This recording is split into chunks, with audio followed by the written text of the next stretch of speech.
Anarchists on trial, the prison fate of America's first domestic extremists. Before we begin, understand this.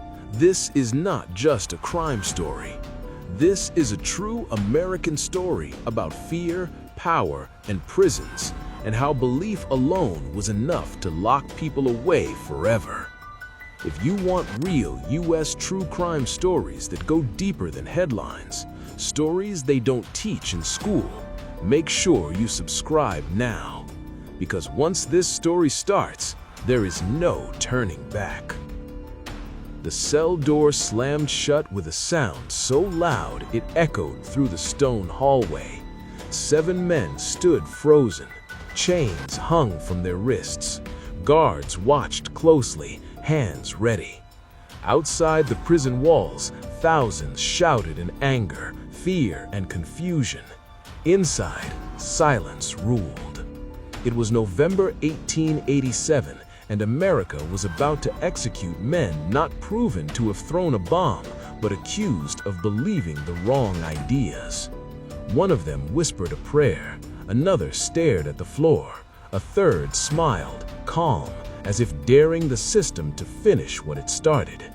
These men were called monsters by newspapers, terrorists by politicians, enemies of the nation. But none of them had been caught planting the bomb. In just hours, 4 would be dead.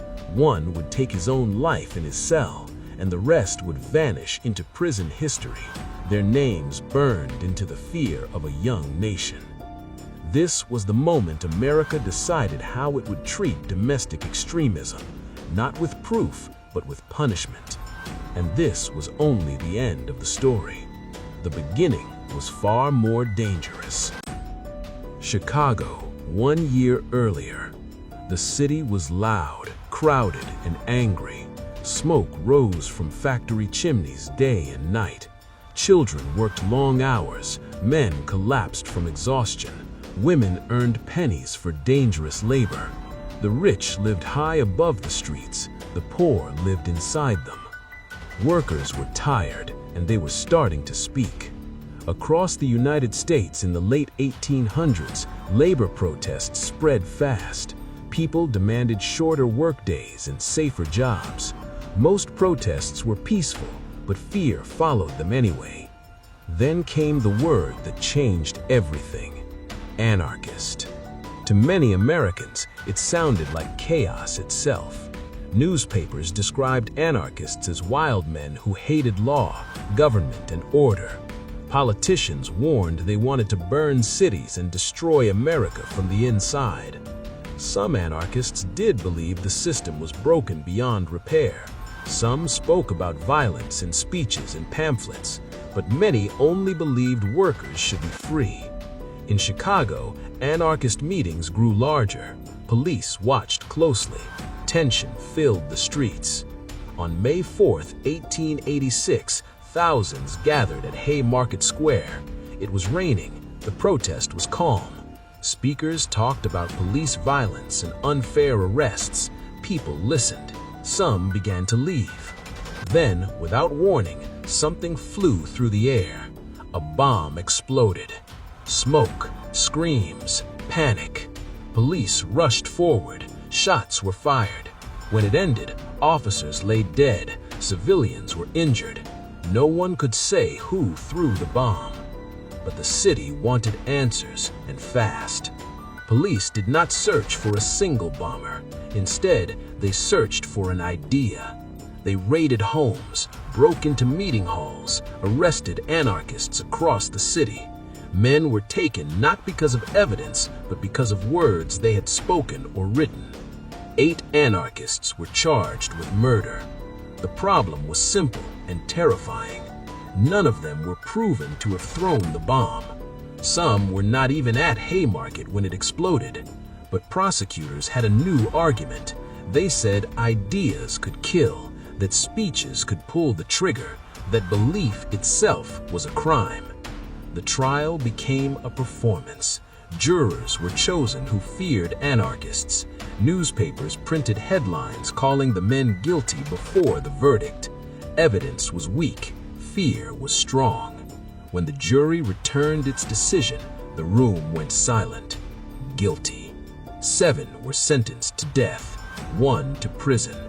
The message was clear. You did not need to commit violence to be punished for it. When the anarchists entered prison, they were treated as something new. Not just criminals, not just inmates. They were labeled permanent threats. Guards watched them day and night. Letters were read. Visits were limited. Some were kept apart from other prisoners. Officials feared they would spread their ideas like a disease. Prison was not just punishment, it was isolation. Outside the prison walls, protests erupted around the world.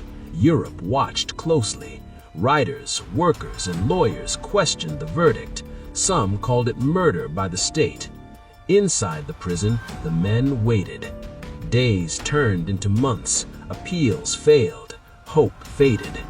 Then one morning, a guard found one of the anarchists dead in his cell. He had taken his own life using a small explosive smuggled inside. No one knew how it got there. The discovery shook the prison. If an anarchist could still act from inside a locked cell, what else were they capable of? Officials panicked. Security tightened. The remaining prisoners were moved, watched even more closely. Fear ruled the cell blocks. Finally, the execution date arrived. 4 men were hanged. 1 fainted before reaching the gallows. Another shouted words that would be repeated for generations. Their bodies were buried quickly. But the story did not end with their deaths. Instead, it spread.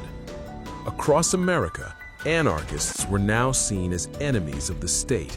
Police tracked meetings. New laws were discussed. Immigrants with radical beliefs were watched, arrested, and deported. Prisons changed too. Wardens created new rules for political prisoners. Isolation became common. Silence was enforced. The idea was simple. Cut the prisoner off from the world, and the idea would die with him. But it did not. Anarchist prisoners continued to write letters, even from isolation. Some smuggled messages. Some inspired others just by surviving. By the 1890s, anarchists were being arrested not for bombs, but for suspicion. A meeting, a pamphlet, a speech. Prison became a tool not just to punish crime, but to control belief. And America was learning something dangerous. It was easier to lock up an idea than to defeat it. As the years passed, the system hardened. What began with the Haymarket anarchists became a blueprint, the first time the United States treated political belief as a prison offense. But this was only the beginning, because soon fear would grow even stronger. New attacks, new arrests, new prisoners labeled as enemies before they ever reached a courtroom.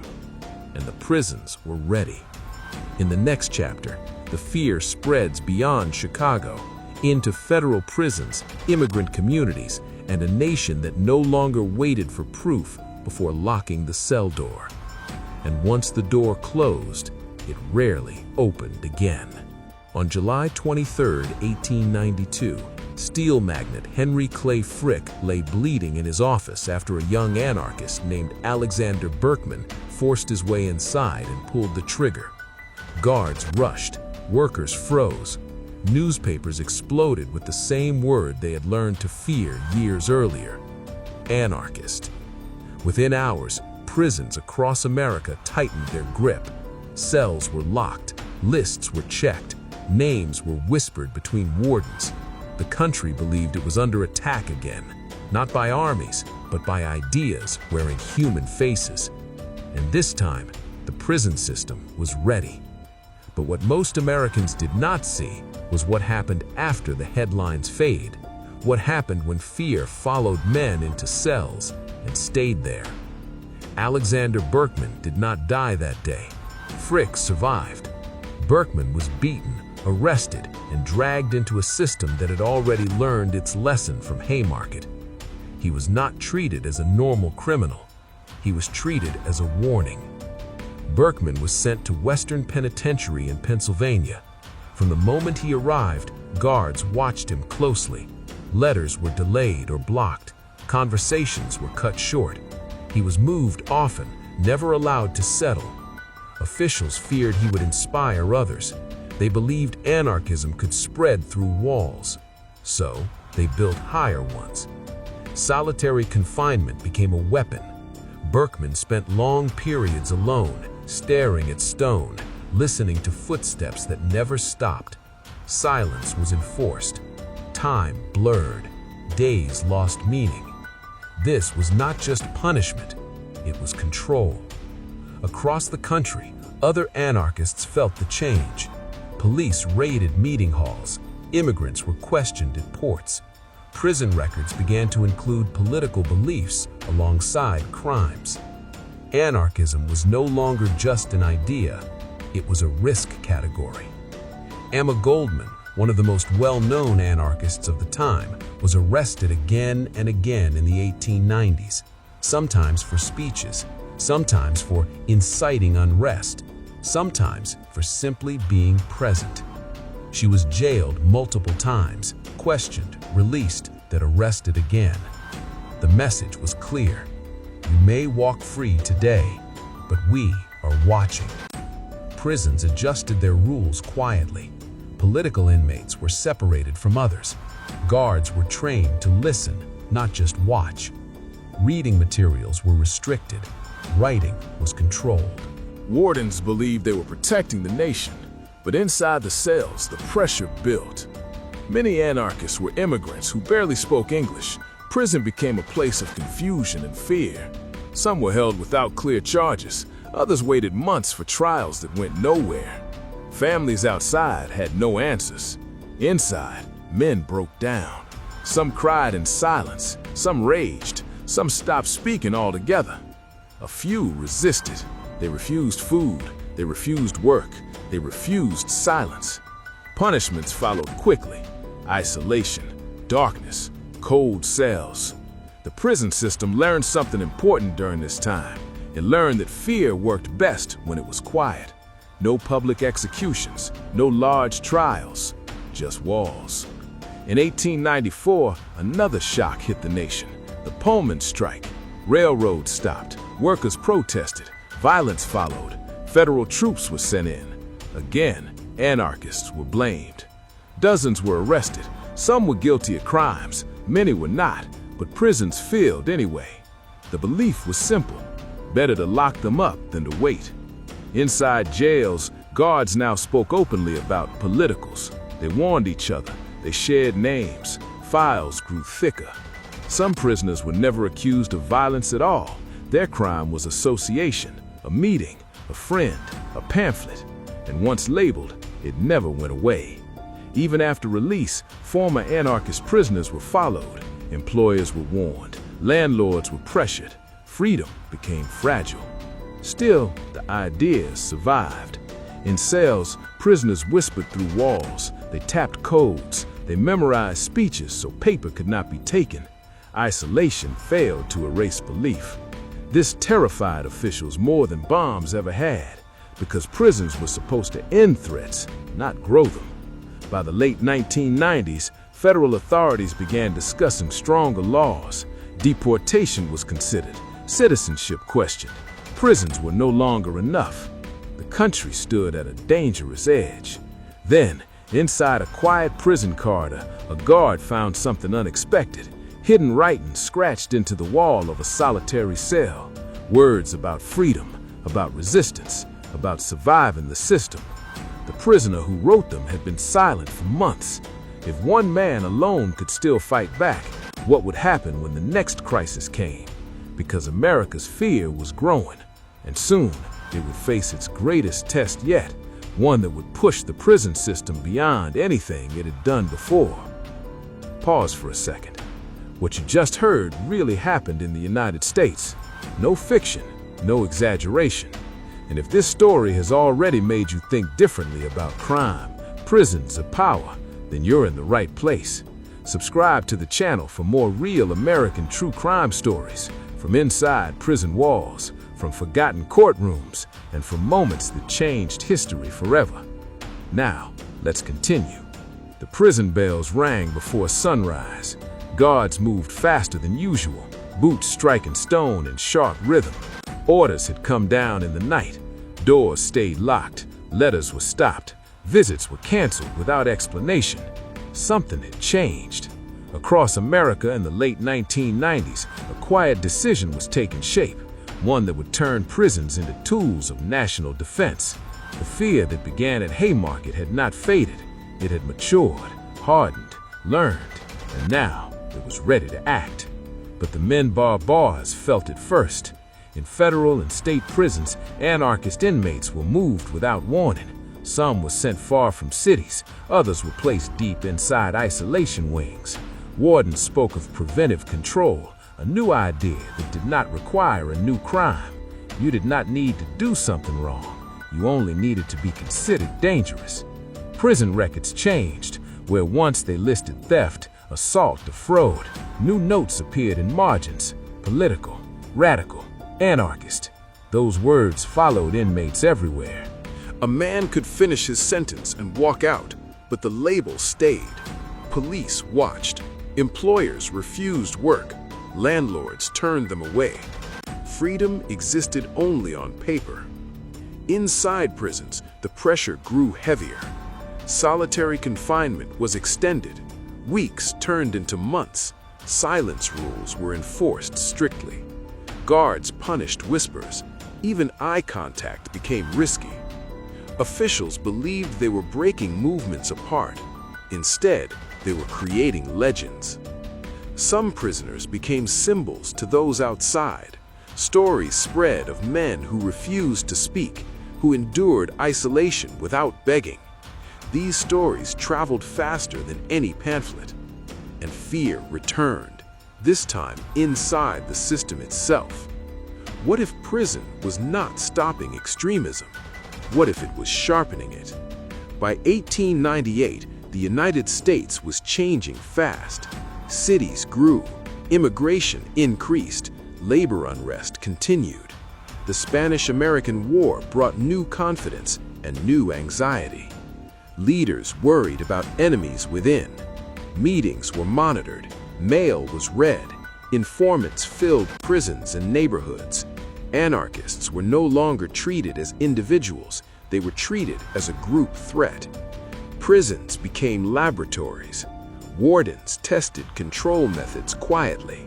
Lights left on all night, meals reduced, exercise limited, reading material restricted. The goal was simple: break the will. But for some inmates, the will bent without breaking. Alexander Berkman, still imprisoned, survived years of isolation. Others, like him, learned to endure, to wait, to watch. Officials noticed something troubling. The most controlled prisoners were often the calmest. Silence did not mean surrender. Outside the walls, public fear grew again with every rumor. Newspapers warned of plots. Politicians demanded action. The word terror appeared more often, even if the crimes did not. Anarchism became a shadow, hard to define, impossible to fully destroy. Immigrant communities felt the weight of it most. Men were arrested during sweeps and held without clear charges. Some were released, others disappeared into the system. Families asked questions, officials gave none. Prison gates closed, and inside, inmates learned a lesson America had not yet learned. Once the state decides you're dangerous, innocence does not matter. By the end of the decade, something new happened. Authorities stopped talking about trials, they talked about removal. Deportation laws were discussed openly. Citizenship was questioned. Belief itself was treated as a reason to erase someone from the nation. Prison had become step one. This shift marked a turning point. The justice system was no longer reacting to crime, it was predicting it. And predictions are never exact. Inmates sensed it, guards sensed it. Everyone felt the tension tightening, like a rope pulled too far. Then whispers began to spread about a man watching from outside the walls, someone shaped by prison stories, angered by injustice, and willing to act. Officials dismissed it at first. They had learned to fear ideas, not individuals. That mistake would cost them dearly. As the 1800s closed, prisons stood ready, hardened by years of fear-driven policy. Files were thick, cells were prepared. The system believed it had control. But control is fragile, because belief does not die in darkness. It waits. And soon, America would face a moment that would prove whether prisons could truly stop extremism or only delay its explosion. That moment was closer than anyone realized. And when it arrived, the sound would echo far beyond prison walls.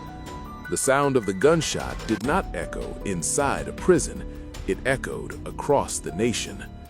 On September 6, 1901, President William McKinley stood smiling at a public event in Buffalo, New York. People lined up to shake his hand. The mood was calm, safe, hopeful. Then, a young man stepped forward. His name was Leon Czolgosz. He fired twice. McKinley collapsed. America froze. And in that moment, everything the nation feared about anarchists became real. When police grabbed Czolgosz, he did not fight. He did not run. He stood still, almost calm. In his pocket were anarchist writings. In his mind were years of anger, isolation, and belief that the system could only be changed through violence. McKinley died days later. The country erupted. This was no longer a theory, no longer fear based on speeches or pamphlets.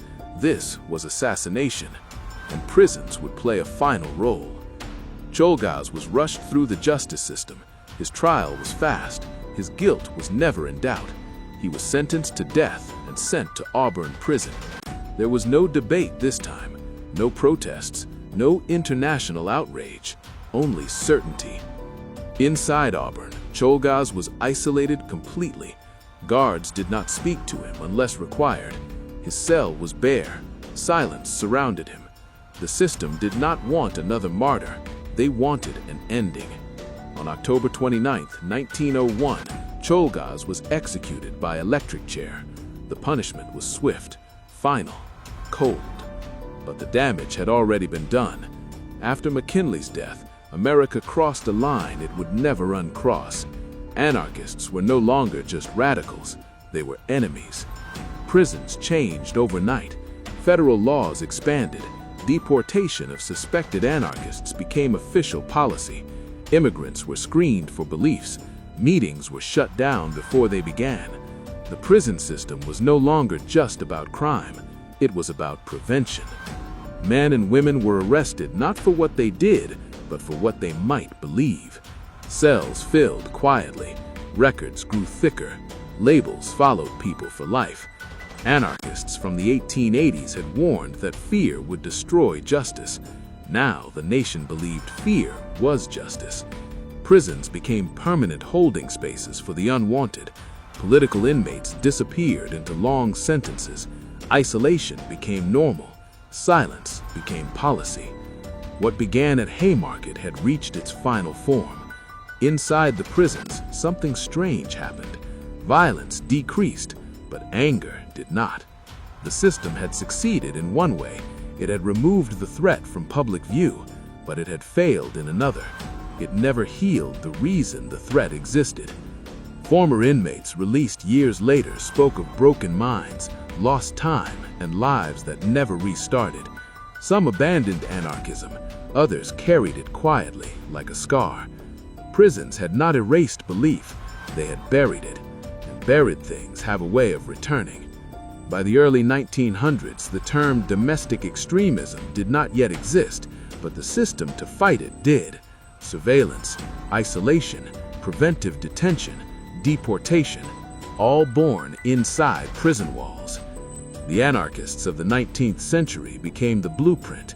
Their trials showed the state how to move faster than proof. Their prison sentences taught the system how to control belief without killing it publicly. America believed it had learned its lesson, but history would repeat itself again and again under different names: radicals, communists, terrorists, different labels, same cells. As the prison gates closed on the last anarchist of the era, the country moved forward, convinced it was safer. But safety came at a cost. Justice became flexible, fear became permanent, and prisons became something more than punishment. They became power. The fate of America's first domestic extremists was sealed behind stone walls, but their legacy never left them. It lives on every time belief is treated as a crime, every time fear writes the sentence before the trial, and every time a cell door closes, not because of what was done, but because of what might be believed. The sound of that door still echoes, and it always will. The prison doors closed, the executions ended, the headlines faded, but the system that was created in fear never disappeared. If this story moved you, shocked you, or made you question justice itself, then stay with this channel. Subscribe now for more true U.S. crime stories, real cases, real prisons, real consequences. Because the past isn't buried, it's waiting to be remembered. And the next story is already darker.